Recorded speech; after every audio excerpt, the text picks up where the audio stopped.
Hello, everyone, and welcome to this very interesting today's webinar, which is having the title The Three Hearts of Omnichannel, Customer, Content, Context, and how to make them work together, right? Really my glad pleasure to welcome Marie Mistral Fruit from Viseven. Hi, Marie, how are you? Hello, I'm fine, and you? Not bad, not bad. And of course your dog as well, because we saw that behind the scenes you're also having your dog together. It's as, Ninusha. as a support. We have Rorik Van Wely from BMS. Hi Rorik, how are you? All good, Dario. And Nuno Rodriguez from Roche from Lisbon. Nuno, how are you? Fine, everything is okay. I hope to with all of you also. Great. So let's kick off this interesting webinar as said. I believe that we have a lot to speak about the 3Cs, and we all know that there are many acronyms these days. Maybe the most famous one is, of course, the 4P coming from marketing. But if you ask me, the 3C currently is most probably the most crucial one when it comes to life science and pharma, because we still didn't unify that in the most proper way. And that's why the purpose of today's webinar is to speak a little bit more about these particular 3Cs. Now I would like to pass the stage to Marie, and she will actually set the stage with some very interesting insights. So Marie, please, the stage is yours. Great. So I hope you can see my screen. Can you confirm? Yes. Okay, great. So let me showcase. So it's really 2 slides, so don't worry, it will not take a long time, but it's just that I really want everyone have in mind this story, what is the story of Omnichannel and what exactly we are speaking about. So it's just to set up the scene and to have the same understanding of the way in pharma we are thinking, speaking, briefing omnichannel strategies.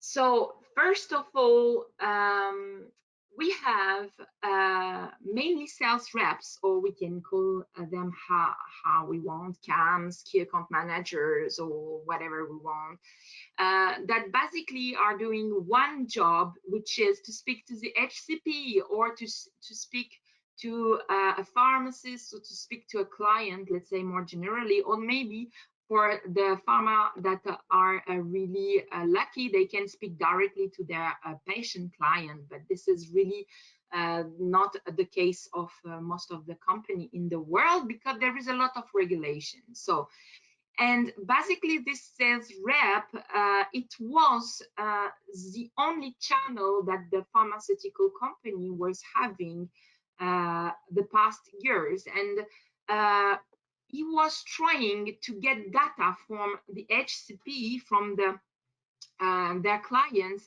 and mainly how did he get this data is taking his notebook and writing in the notebook what exactly the HCP was thinking about the product, the disease, what their pain point, the pain point of the patient. And he was going through different meetings with his managers to explain to the manager what was exactly the real life of the HCP. And from those feedback, the manager was trying to build the correct marketing material to give to him for the next time he will see its HCP. So this was basically the role of the HCP, but one day something arrived in his life, which was the iPad. And by having an iPad, he was able to have what we called a digitalized face-to-face.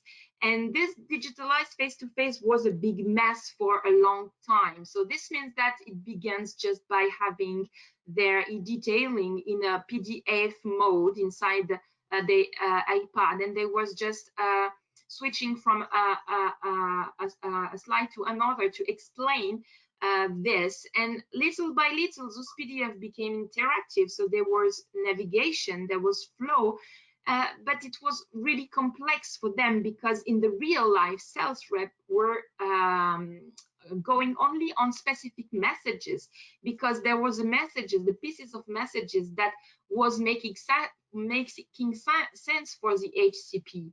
And he was trying to understand exactly what was the messages that the HCP wanted to hear, what content he was interested in, and what channel he was interested in. And by doing this, then he goes little by little through different new and way of interaction with him.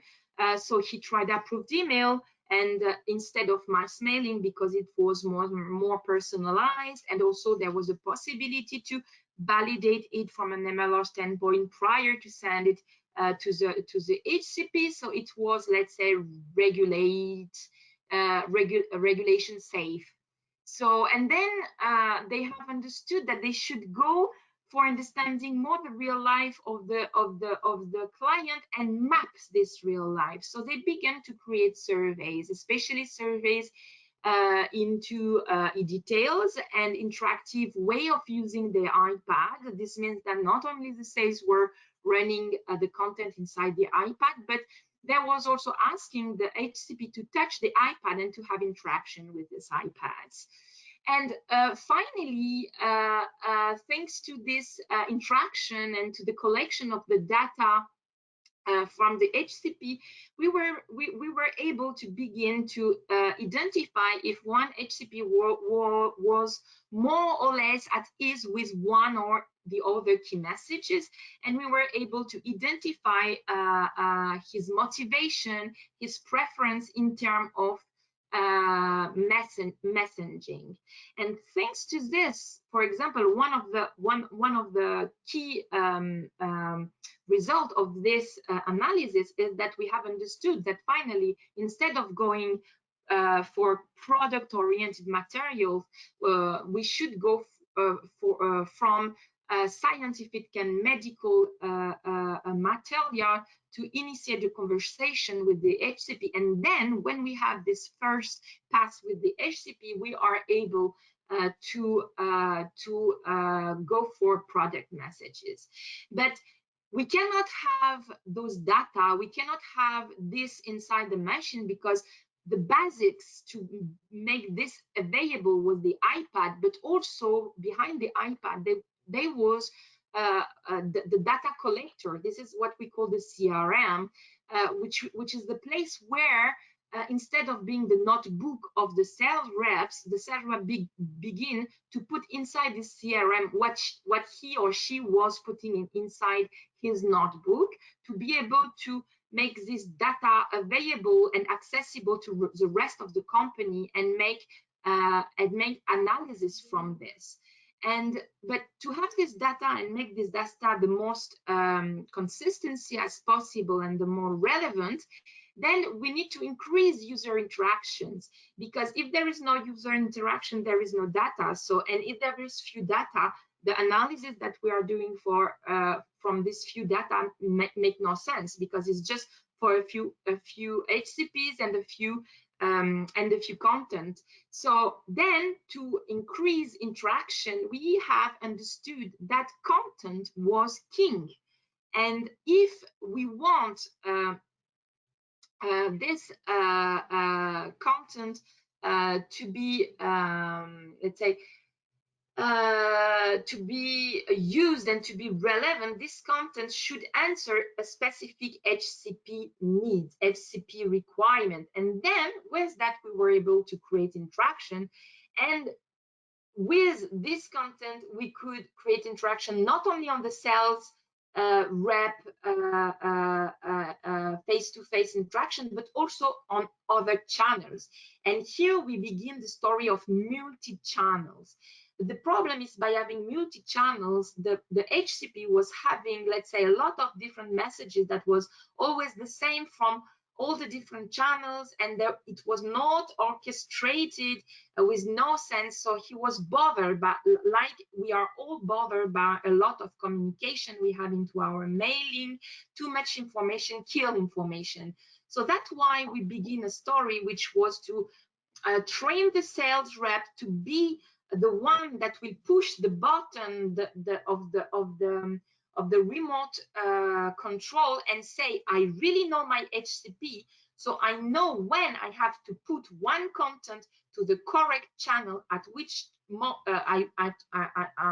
which moment, which time, to make sure that my HCP will have the best experience as possible. So this was enabled thanks to technology, thanks to digitalization of our way of working. And basically the main two the two main technology that are cloud-based that we know in the pharmaceutical industry are Salesforce and Viva CRM, which are the basics of this data collection. But we have also other services like a Sales App, and we have Viva Sunrise or other, or Viva App or Viva iRep or whatever the Viva. We have the CLM and approved email, but we have now also automation. We have the DAM, so now Viva is proposing Viva Bold Promomat, etc., which are pieces of services, an ecosystem of services that finally give just a part of what is requested to make this channel orchestration and increase interaction and collection of data. So from the pharmaceutical standpoint, this means that we need to have three different strategies: one for data, one for content, and one for channel. And content creation means creating the content, managing agency, going for more modular approach, solving MLR processes, a pain point, and having a DAM that is fully usable for this strategy. And as an example, us Viseven, we have one tool that is called eWizard, and that provide what we call today content authoring, the possibility to create the content inside the context for specific HCP, and that fit, and that is the center, and that is plugged to the whole ecosystem of IT things. So this is one of the results, and this is one of the C, which is content is king. But if content is king, context is queen. This means that if we don't understand the context of this content displaying, we are not be able to give to our sales rep, which is let's say the orchestrator, the good insight to increase the customer, which is our last C, the customer experience. So, and to be able to have this, understand this context, then we need to enable the data. And for that, we need to collect HCP feedback, to have Google Analytics internal basis, approved email setup, and detailing setup that allow us to collect all the information and dashboard this information into an understandable way to enable the sales to take the correct decision and make the best customer experience. So when we are speaking about 3 C's at heart, this means that yes, content is king, context is queen, and we do everything because of our HCP, our client is God. So those are the 3 C's, and this is the definition of the stories of the 3 C's. That means content, context, and customers. Here was my introduction. Now let's go for Q&A. I'm going back. I'm giving back to you the right to. Yes, I already took the time, so I hope you can see my screen. Okay. And let's kick off the conversation. It was a very interesting setting the stage presentation from your side, Marie. And my first question to you, and let's start with Rorik, is that obviously content is a key aspect of today's digital transformation, but how to align this component with customer and context? Rorik? Thanks, Dario, and also thanks, Marie, for setting a really nice scene about the 3 C's. Just to go directly into the question, I think it's extremely important that we understand first our customer. I think there's a reason why, if we talk about the 3 C's, we put them into that right sequence. First, we need to understand our customer before we actually know what are their current behaviors and preferences. I think that is one, and that's still a challenge. in some of our cases.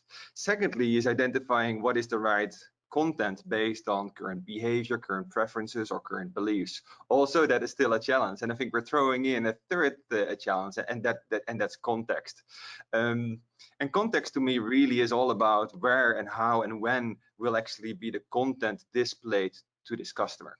So going back to the question, I think the biggest challenge is still having the right understanding of that customer, understanding their current beliefs and behaviors, and then lastly, really starting to look at the data that is available to be able to better contextualize that.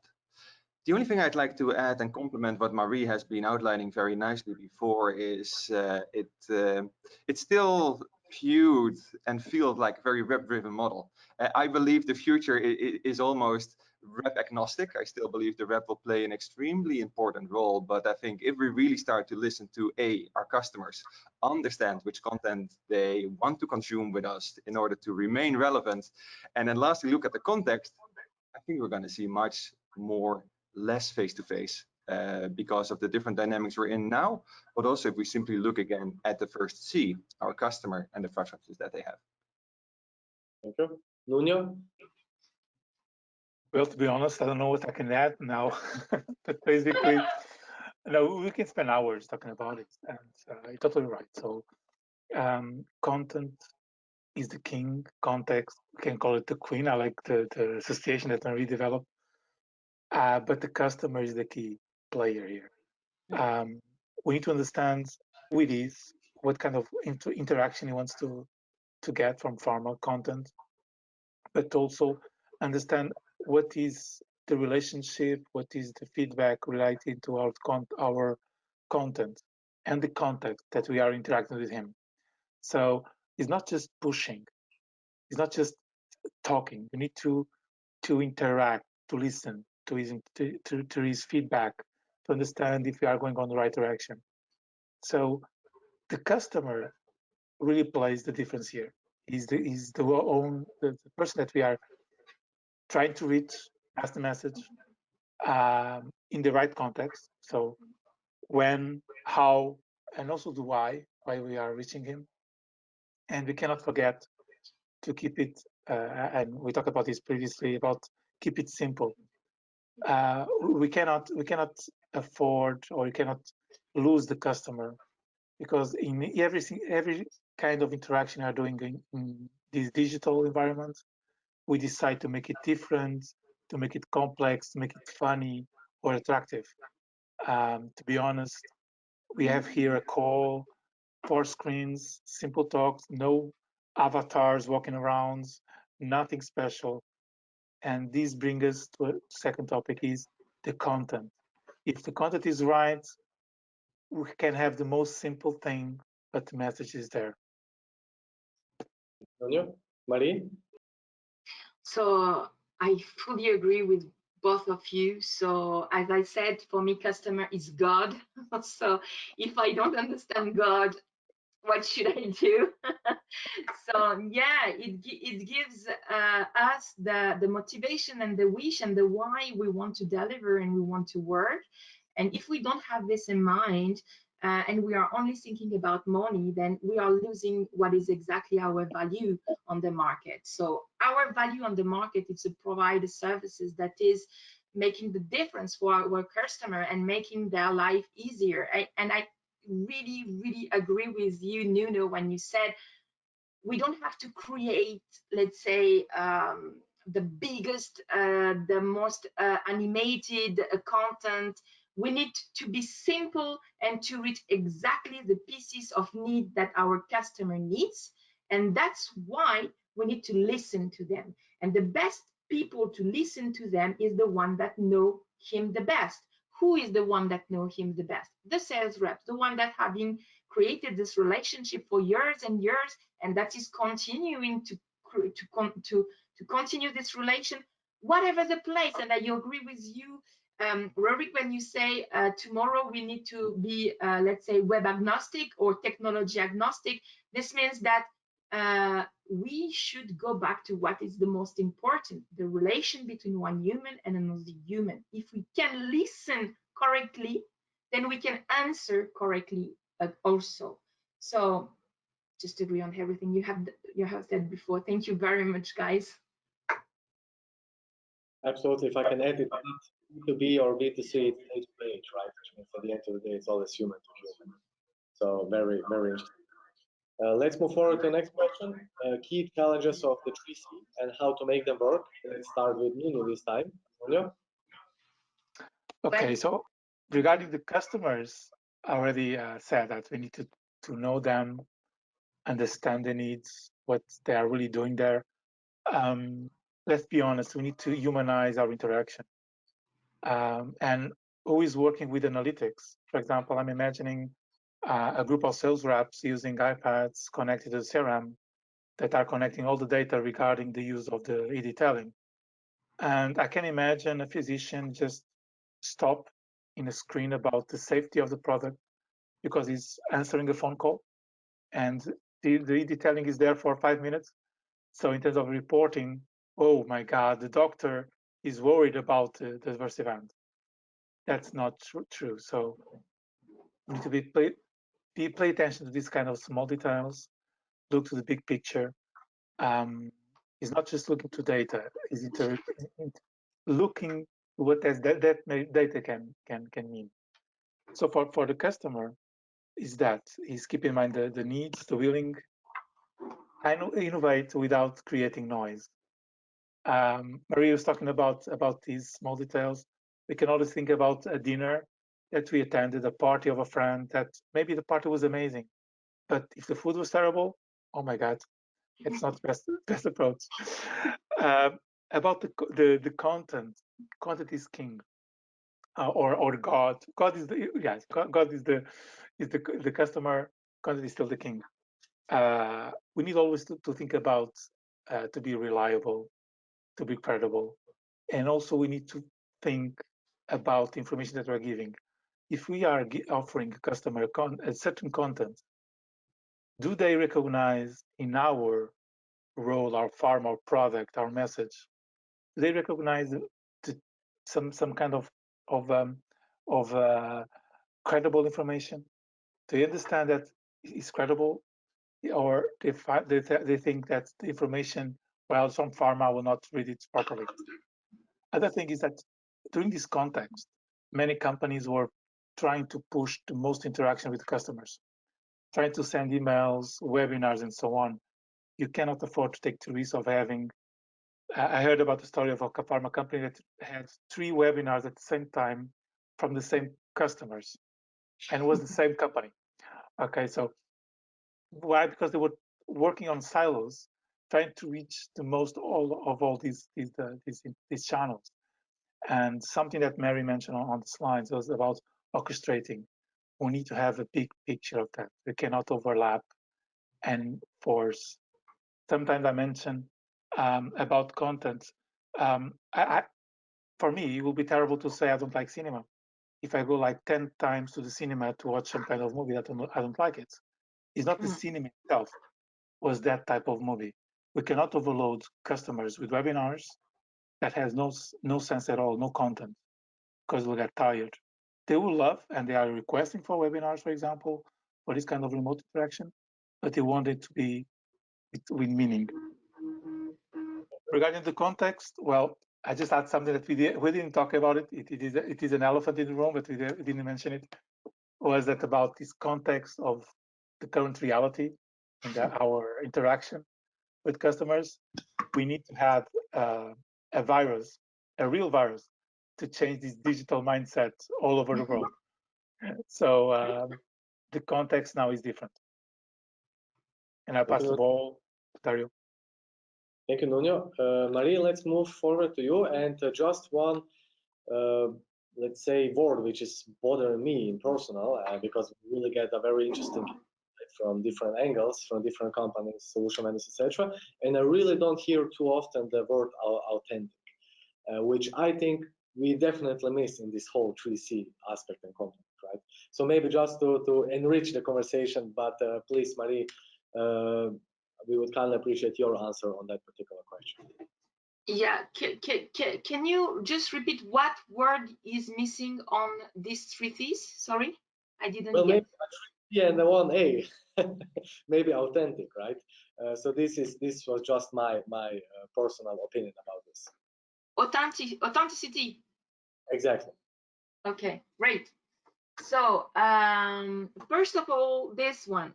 So humanize, and I fully agree with you, NUNO. So and your question was, how do we make the 3C works well together? So I think, yes, humanizing is one of the most important things.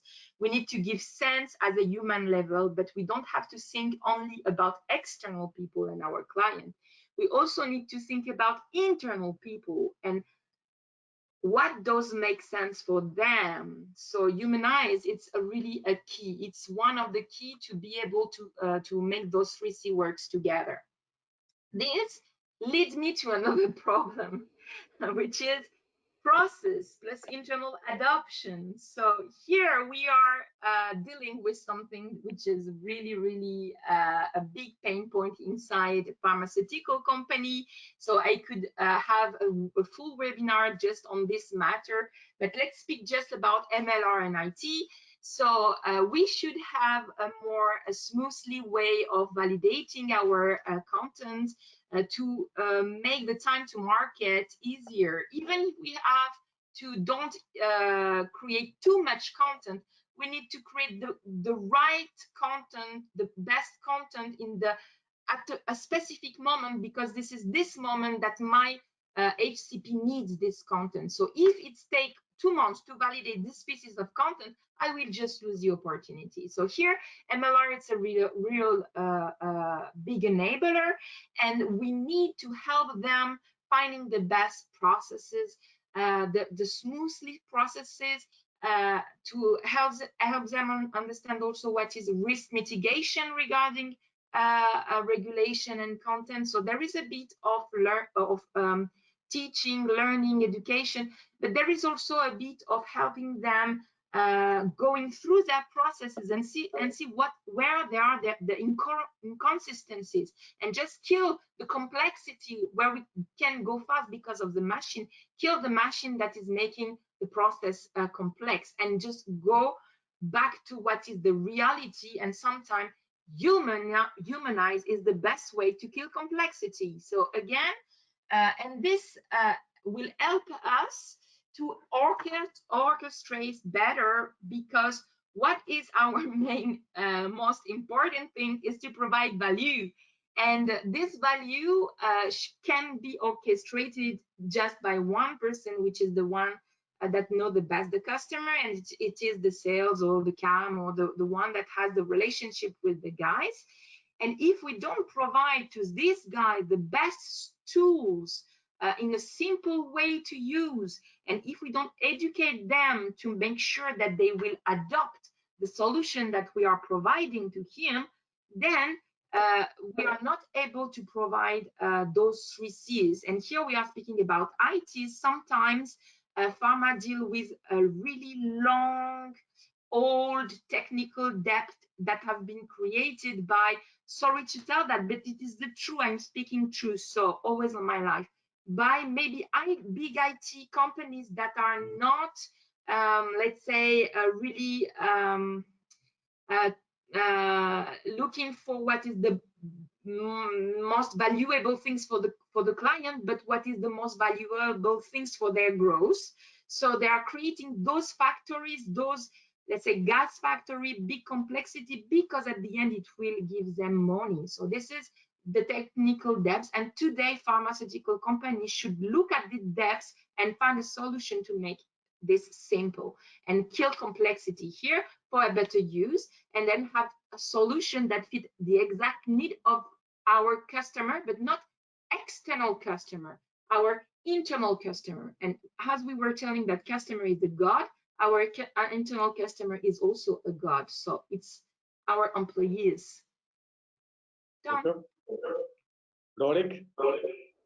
Yeah, thanks, Dario. And I like these unscripted questions. I think it's triggering most out of all of us. So thinking about an additional C, I might have like 50 different C's. I was thinking about co-creation, which I think is extremely important with the field, with marketing and other functions.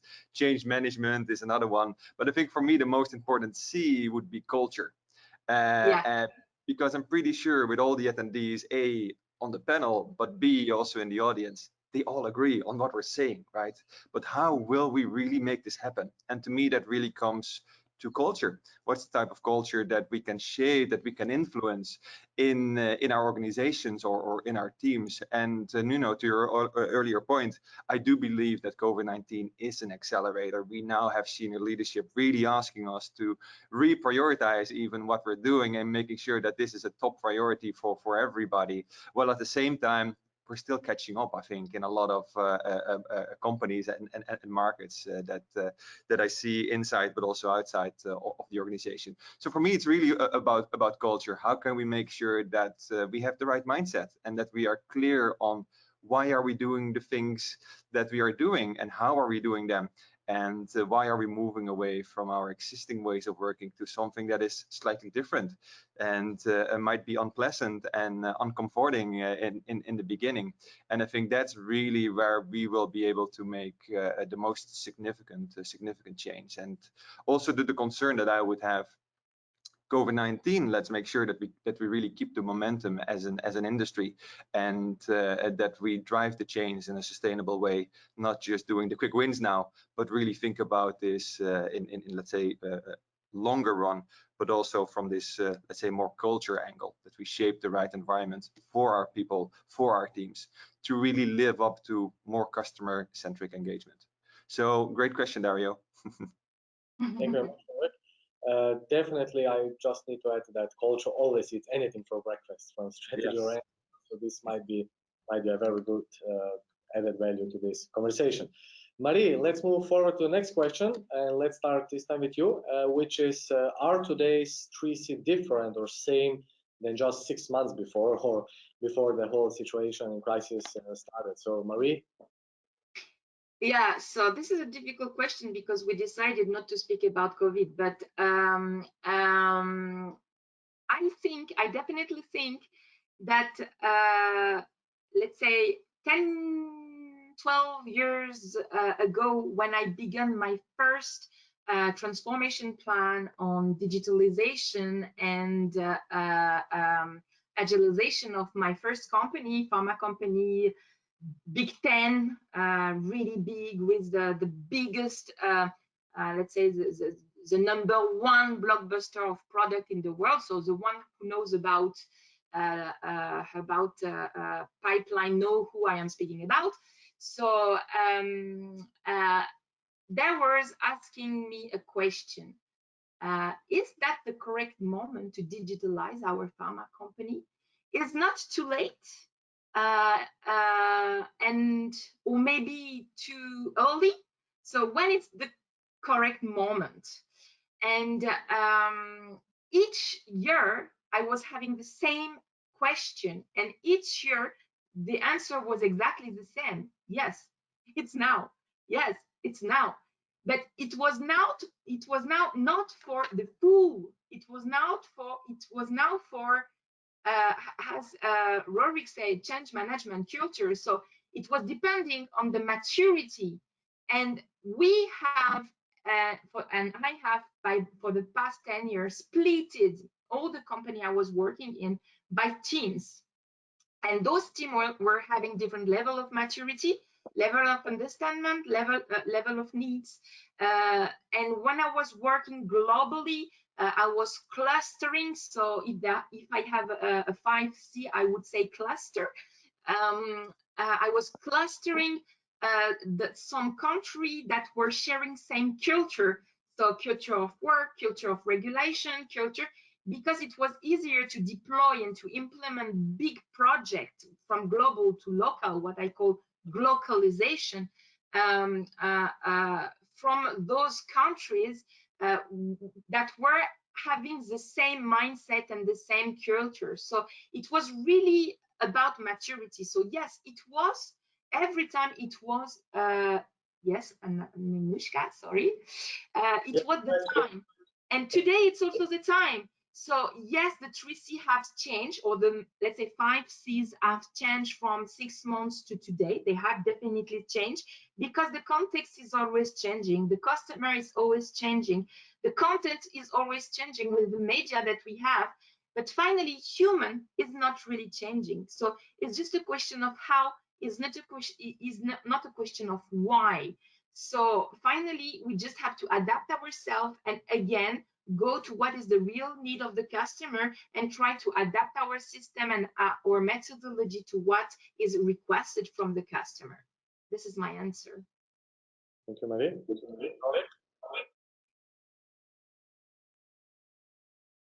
You're on mute. Sorry. Yeah. Could you repeat the question one more time? But are today's 3C different or same than just 6 months before?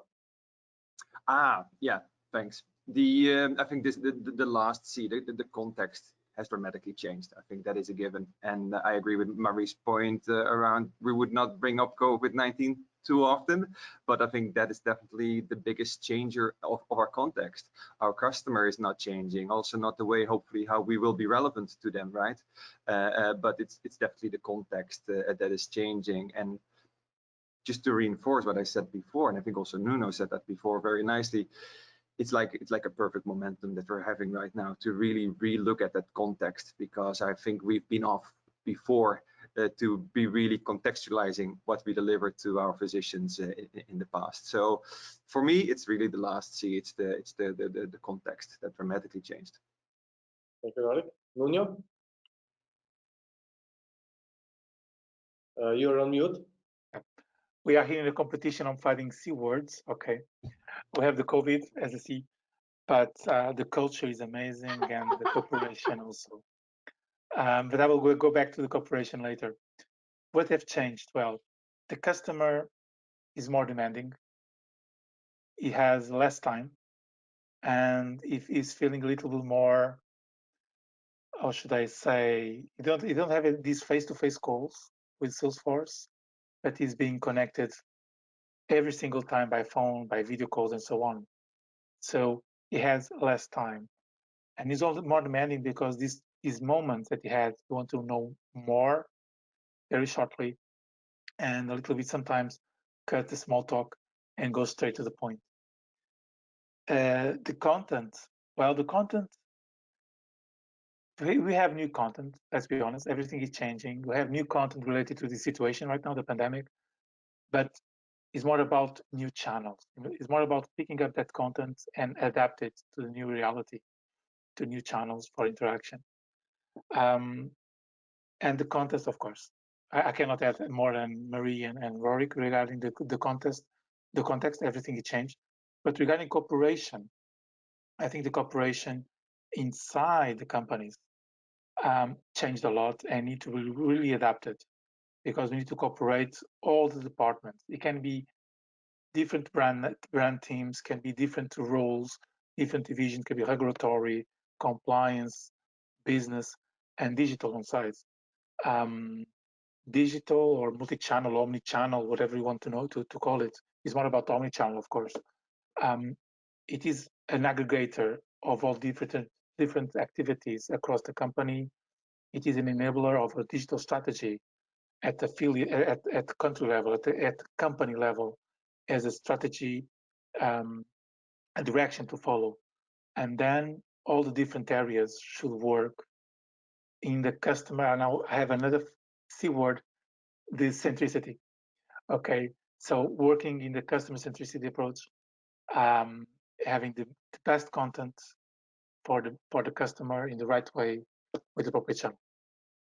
Thank you, Nuno. In the meantime, we received a very interesting audience question, which is, what are your recommendations for a company which has to implement both a CRM and an omni-channel solution or program? Well, if you ask me, isn't it the same? Both, this means the full line. Exactly, yeah. Okay, so maybe I can give some advice here. Okay, So first of all, you need to understand what is exactly what you want to provide as an impact on the web, on your audience and on your customer, and then go to sizel what regarding your impact, what your effort, the effort you can put. And in regard of this gap analysis, you will definitely see what is the best solution on the market. You have solutions that can be one-fit-all solutions, so a full solution from the CRM to the CLM, which is one pack and delivering services, etc., etc., like for example us. And you have also some other solution that would say, okay, we need a really strong, organized, data-centric a CRM, like, because we have a big ERP, we need to match the ERP with the CRM. So then we need to split them, and we need to have one CRP, and then after that, all the omnichannel facilities. Then you will have to choose between ERP data-centric organization or a CRM-centric organization. And this will depend on how your sales are working. Are there already relationship mature? Are they already putting a lot of data of your customer? If yes, then CRM-centric data system is the best. If not, maybe ERP-centric system is the best, because your CRM will just make the link in between the ERP and the different, let's say, place you are going to publish your content. Regarding pricing, I think today there are solutions that can have a big impact at a low cost, but without, let's say, pieces of services that can bring you all this level of cooperation, clusterization, collaboration, change management, etc., that can need a company.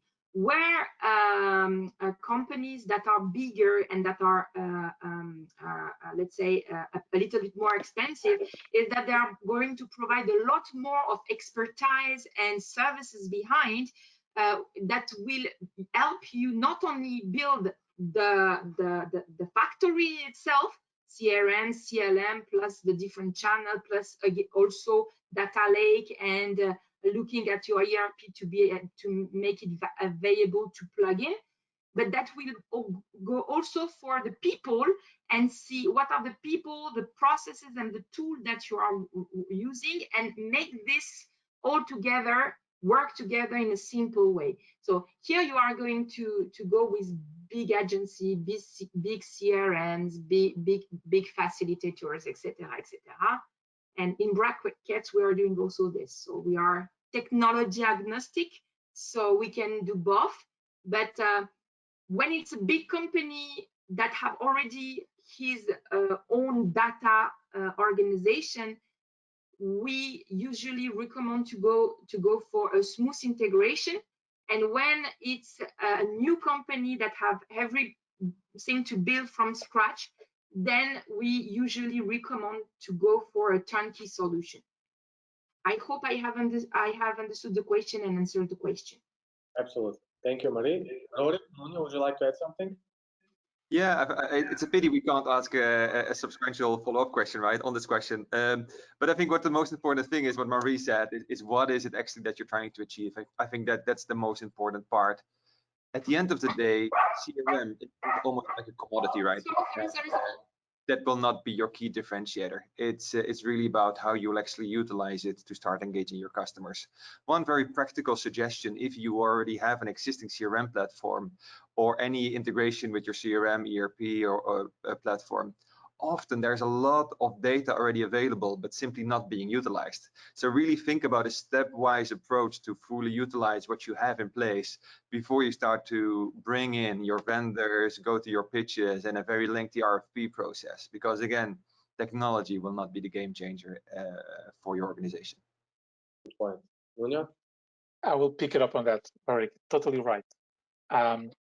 If you have a Ferrari, no, better, let's call it, if you have a small car and you want to buy a Ferrari, why you want it? Are you really using the right speed of the full speed of your car? One thing that we need to think is that if you have a CRM to capture your customer needs, if you have the channels ready to interact with them, you need to have someone to orchestrate it, someone to manage. You can have the best technology that you want, that it can have, or you can buy in the market, but you need to have someone to use it properly. So we need to, it's not just about technology, it's about designing a omnichannel strategy. Then to have someone to lead the implementation of this, a team to really implement it and make it a real, the strategic approach and also the tactical approach to ensure it. Because you can have the best technology in the world, but if you have nobody to use it, will not go far. And the culture himself.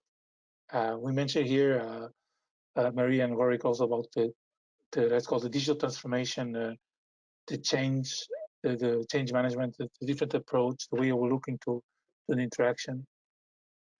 Marie, I'll be honest, I didn't read it. I was not looking to the post-its on the wall. I'll be honest. But the digital transformation is a must. Only with that you can really create something. Otherwise, you are not really deploying a value. And go for an MVP. Go small. Yeah. Make it simple, but not simpler. At least you can create a digital strategy without any connection to the CRM. You can do it. Let's be honest. You can do it. We did it if you need it, but then you have no data at all. Yeah. So, but you can go step by step. Yeah, I fully agree. Just one thing to add. I think make it indeed go step by step and make it as tangible as possible. Make sure you really share that it's working. If it's working in Germany, it's working maybe in Austria as well. We need to really be demonstrating and bringing forward that it's working. It's being valued by our customers. Our reps or our marketeers are able to actually deliver on their customer needs, and that I think needs consistent reinforcement. Absolutely. Yeah, absolutely. Change management, communication campaign, valuable the success story. As you said, minimum, I would say minimum desirable product, not minimum viable, but minimum desirable, because sometimes for adoption, you know, you need just one feature more. But yes, I fully agree, and pieces by pieces. And we were speaking about the 5 C's, but there are also the 5 P's. People, processes, pieces, pattern, and places. And the pieces, we can break down the pieces. We as you said, NUNO, we don't have to create all in one.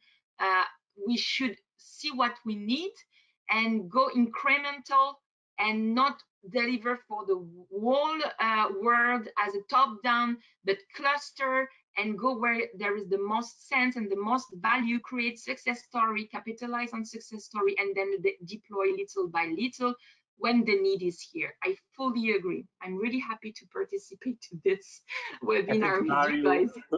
Dario will create a new webinar called the 5 or 10 P's. 10 P's. Next time will be 4C, after that 5C, after the 6C, and we will go to 20. So I have the 5I if you want also. Initiate, ideate, incubate, industrialize, and inspect. So I have a lot of like that. You can ask me. Innovate. Yeah, it's ideate or innovate. It's like that. Yeah. Okay. Last question. We are running a little out of time. We are having 10 minutes left, and we will speak about the new normal, right? But let's speak about the next normal, or the next big thing or things in content and modularity. And let's start with you, Rorik. What do you think is the next big thing when we speak about content and modularity?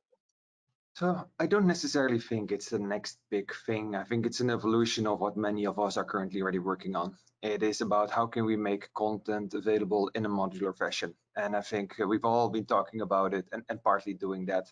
But again, I think this will be further accelerated, because what we're seeing is that if we really want to focus on the last C, that context, we need to be channel agnostic. We need to be able to get the content where our customers actually need it. So at least what I believe is of fundamental importance there is that we have that channel agnostic content that you can easily bring into the channel that you need. And of course, there are challenges from an MLR perspective. There are some challenges on how to actually do that in an efficient manner. But the pilots that I've seen, that I've been involved with, are extremely supportive and extremely meaningful so far. I think what's really important, if you start looking at that modular content, think about C that I mentioned before, is the co-creation element. So if you think about, or if you work in a global to local model or in a regional to a local model, how can regional or global brand teams better understand our markets, almost our internal customer needs, once we start creating that content? So I think once we are doing a better job in delivering those better fit for purpose campaigns, and start thinking about how we can bring them in a channel agnostic manner, I think we as an industry made a very big step forward. Thank you. Marie? Yeah, I fully agree with Rorik. This is not something that is new. This is something that happened naturally. And when Viseven and Wizard began to plug into the different channel, one of our problem was that we have to redo for each channel. And it was, let's say, not good, neither for the client, neither for us. It was a loss of time, a loss of money, a lot of everything. So when the idea of modular pop-ups in our mind, it was the idea that we can create once, publish everywhere, which is our COPE approach, and also take from everywhere. So take the feedback, because we want to close the loop, closed loop marketing. We want to close the loop and have the feedback to increase our knowledge of our clients. So, and the only way of doing that, I'm sorry, the only way of doing that was for us the fact that we should be technology agnostic. So we should be able to take from everywhere, from whatever the technology, from InDesign, from PPT, from PDF, from HTML, put this on the machine, whatever, and then publish everywhere, whatever the places. It is a CRM, it is a CLM, it is let's say an email, whatever, in whatever the technology, because you have to know that today's in the context of big IT, a lot of companies are trying to create complex system to be owner of the system and to maintain the client. So the idea, our idea was to be able to create modular approach. We should be technology agnostic and universal. So that's why we have created this modular approach, and we definitely think this is the future of the way we are going to publish. And the idea here is just, let's say, create the standards. This means that, and the standards is always based on what does my customer needs and where does my customer need to have his content and his pieces of content. But again, this will not solve the problem of orchestration. This will just solve the problem of putting the correct content in the correct place, but not at the correct moment for the correct person. So we still need orchestration, and this is people, this is a change management, this is learning, and this is making our people operate correctly omnichannel. Thank you. Nuno? Well, what I see, what is coming, the changes and opportunities. I see here that in the next months, the next years, we will have more cooperation across different roles in the companies, not just to interact with the customers, but also to produce the content himself. I'm feeling that.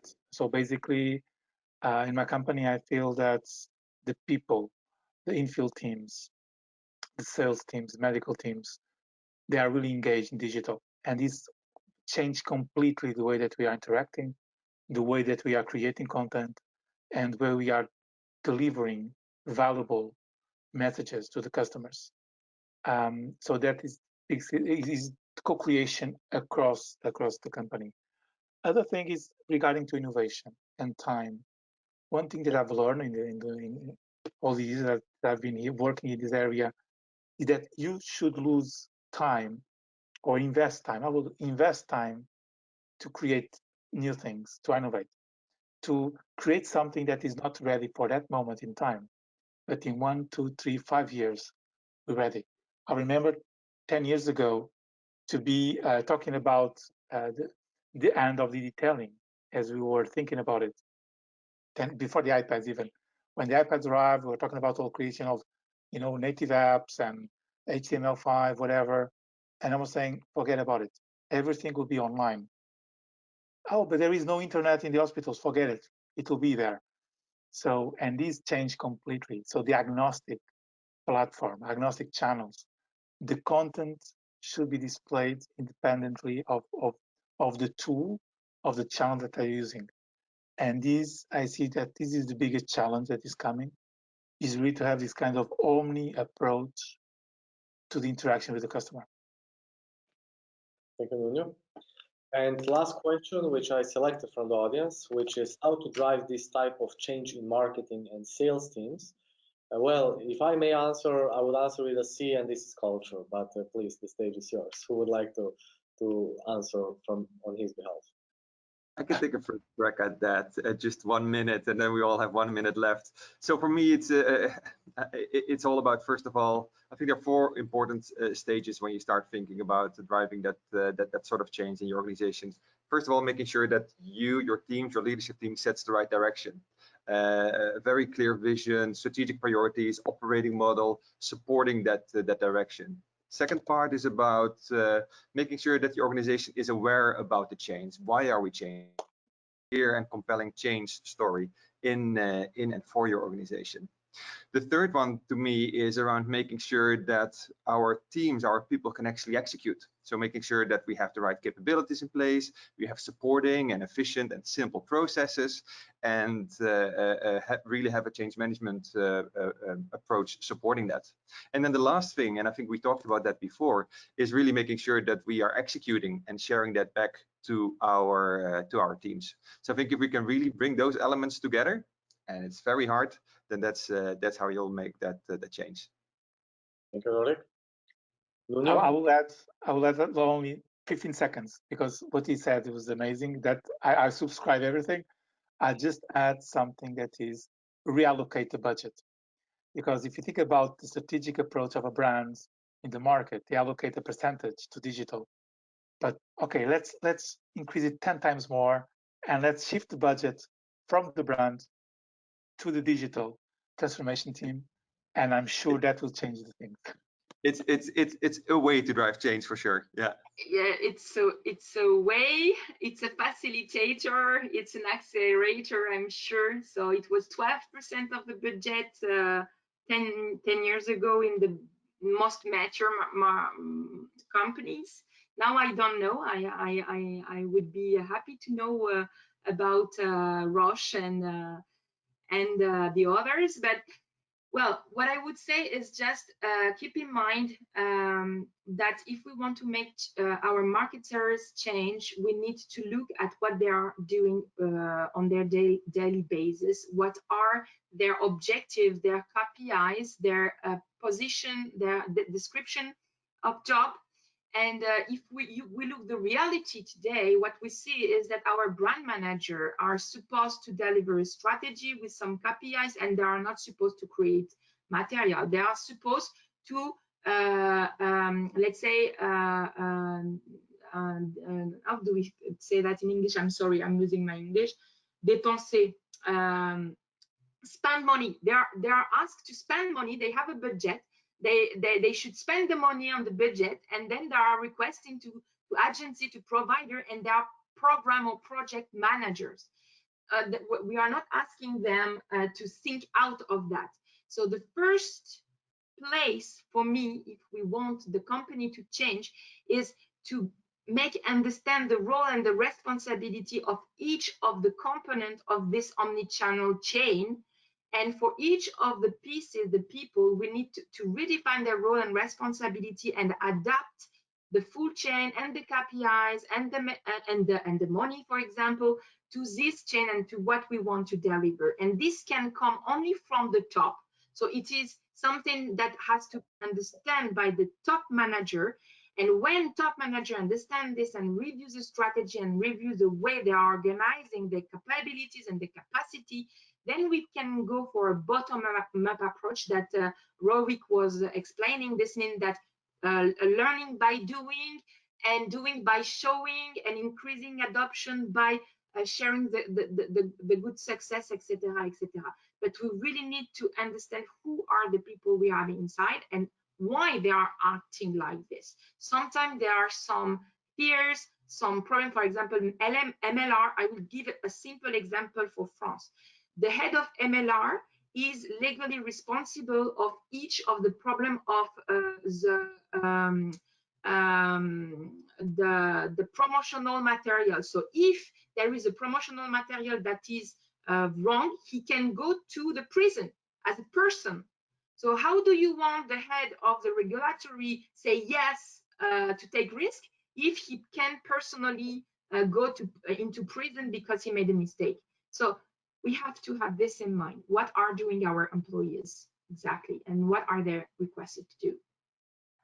Thank you, Marie. With that thought, I would like to finish and close today's webinar. Hopefully it was very interesting. We will also publish it on our official YouTube channel as well. So once again, thank you very much, Marie, Rorik, and Nuno. It was a great pleasure, and definitely we should make a sequel C webinar in the upcoming months, right? Well, take care and stay positive. Thanks, Dario. Thanks for facilitating. Bye-bye. Thank you very much.